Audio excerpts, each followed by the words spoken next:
విజయనగరం జిల్లా బొబ్బిలిలో టీడీపీ నాయకుల అరాచకాలకు అడ్డు అదుపు లేకుండా పోతోంది. పెట్రోల్ బంకు నిర్వాహకుడైన ఓ దళితుడిని టార్గెట్ గా చేసుకుని బెదిరింపులకు పాల్పడుతున్నారు టీడీపీ నాయకులు. పెట్రోల్ బంకుకు లారీలు అడ్డుగా పెట్టి మరీ వేధిస్తున్నారు. బొబ్బిలిలోని పాత కోర్టు జంక్షన్ లో ఉన్న హెచ్పీ పెట్రోల్ బంకుపై టీడీపీ నాయకుల కన్ను పడింది. లోకాన్ ఏజెన్సీకి చెందిన స్థలంలో హెచ్పీ కంపెనీ పెట్రోల్ బంకును ఏర్పాటు చేసుకుని లైసెన్స్ తీసుకుని నిర్వహిస్తున్నాడు చక్రవర్తి అనే దళితుడు. కాగా ఆ స్థల యజమాని మృతి చెందడంతో తర్వాత సమర్పించాల్సిన డాక్యుమెంట్స్ విషయంలో సమస్యలు తలెత్తాయి.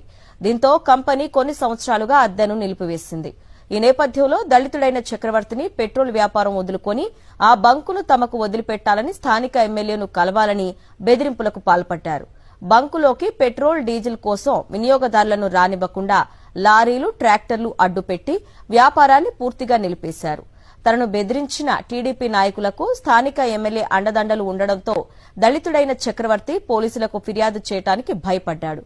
చివరకు జిల్లా కలెక్టర్ కార్యాలయంకు చేరి ఫిర్యాదు చేశాడు.